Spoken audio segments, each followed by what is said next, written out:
Napakalakas ang ulan dito sa Barangay Makugon, Marusi Crossing, dito sa Bicol Region. Sa nasakupan ng Labo, Camarines Norte. Hindi ko nga alam, niantabayan ako nga kung merong bagyo Pero napakalakas ng ulan. Mga guys, people of the Philippines, people of the world, talagang makikita nyo naman sa video ito, talagang totoo. Okay, patitiginin ko ito aawitan ko, pero yung awit ko hindi ko muna iparirinig sa inyo kasi pang recording company yun pero hindi ko alisin ang video para sigurado. Okay, ito pang testimony ko talaga ito sa mga nanunungkulan sa bansang Pilipinas at sa iba't ibang bansa sa buong daigdig. Dito ko inawit rin yung pangkalamidad dahil sa nito nakaraang karding, may malakas talaga dito sana. Biba na sana mga tahanan dito, bungkal na mga bubong kung hindi dahil sa busis ko. At yan ay tatanawin nilang malaking utang na loob sa aking buhay. Kaloob ng Espiritu Santo sa akin, padala ng Panginoon Kristo at pangako ng Diyos Ama. Okay.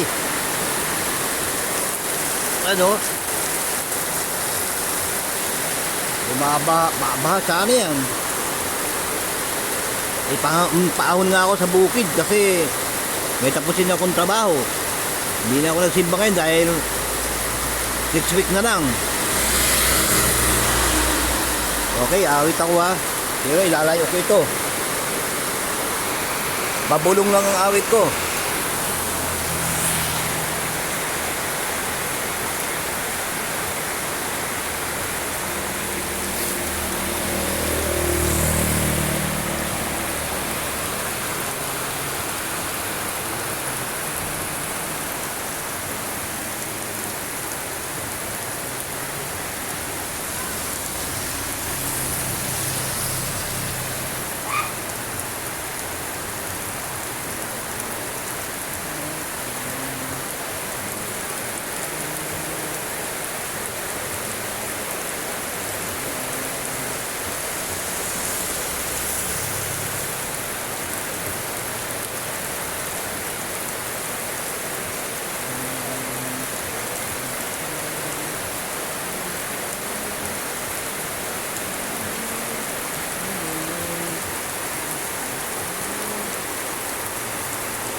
Blowing in the wind ako, blowing in the wind.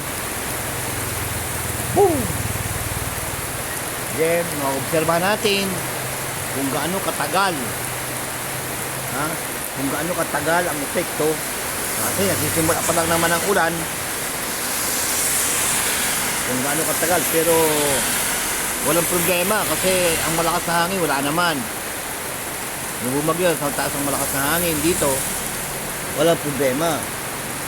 Okay, sana ako magpahinga ngayon, magpahinga, higa, pero aahon ako kasi nga hindi naman ako magtitimba ngayon, bukas na lang, sa next Sunday na lang.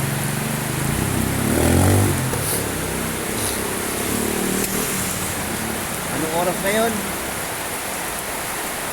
Then mamaya yung awit ko yun ay pang talagang pang ano yan, pang Pambagyo yan, pambagyo. Pangkaligtasan. Salamat sa Diyos sa lahat-lahat. Dahil ang Diyos, ang Espiritu ang nagkaloob sa akin. Espiritu Santo nagkaloob sa akin. Na ipinadala naman ni Panginoon Kristo ang Espiritu Santo. At ang pangako naman ng Diyos Ama. Maliwanag lamang na mayroong wastong proseso ang kasalukuyan. Patuloy ang Diyos na nagmamahal sa ating lahat. Observa natin kung ilang minuto tatagal ang ulan. Ha? Pero sigurado ko, 38 years na. 28 years kong pinractice yan. 28 taon kong pinractice. At malalaman natin. Malalaman natin. Malalaman natin. Natin malalaman. Malalaman natin. Natin malalaman. Malalaman natin. Yan, humihina na. Humihina na. Humihina na ang ulan. Pagkatapos ng awit ko, malakas yun ha. Humihina na. Minuto lang ha. That is my testimony. Humihina na ha. Okay. Nakita ninyo. Ha? Humihina na. At tumitigil na ang ulan. Tumitigil na ang ulan. Paljay! Tumitigil na ang ulan. Tumitigil na. Exactly a minute of my testimony. Senators, Mr. President Bongbong Marcos, also the officers of our province, Camarines Norte in the town, Mayor, humina na,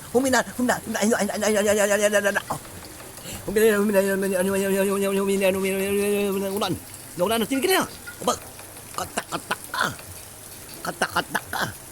katak-katak, panahon, maliwanag na. Ha? Siyempre, kasama dito, manchitiks ako. Manliligaw sa babae at talagang malaking kayamanan to eh. Maraming kayamanan to. Okay, tumigil na. Tumigil na. Ang ulan, naroon ang mga kasamahan kong mag-isda. Okay. Sige. Mga senators, President Bongbong Marcos, pag hindi pa naman ito naging tunay ay hindi magbubulan ang video na ito. Yan, naroon. Tigil na ang panahon ng ulan ngayon. Malakas. Wow na ako.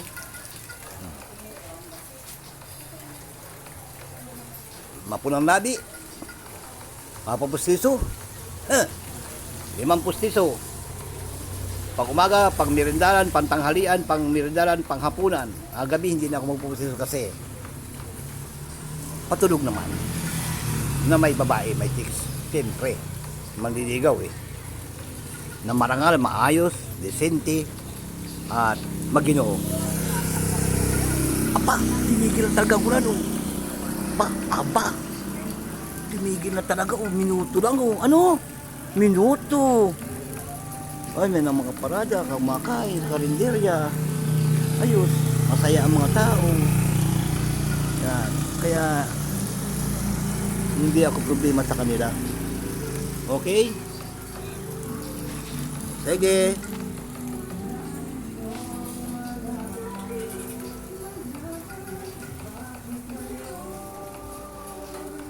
Happy Sunday.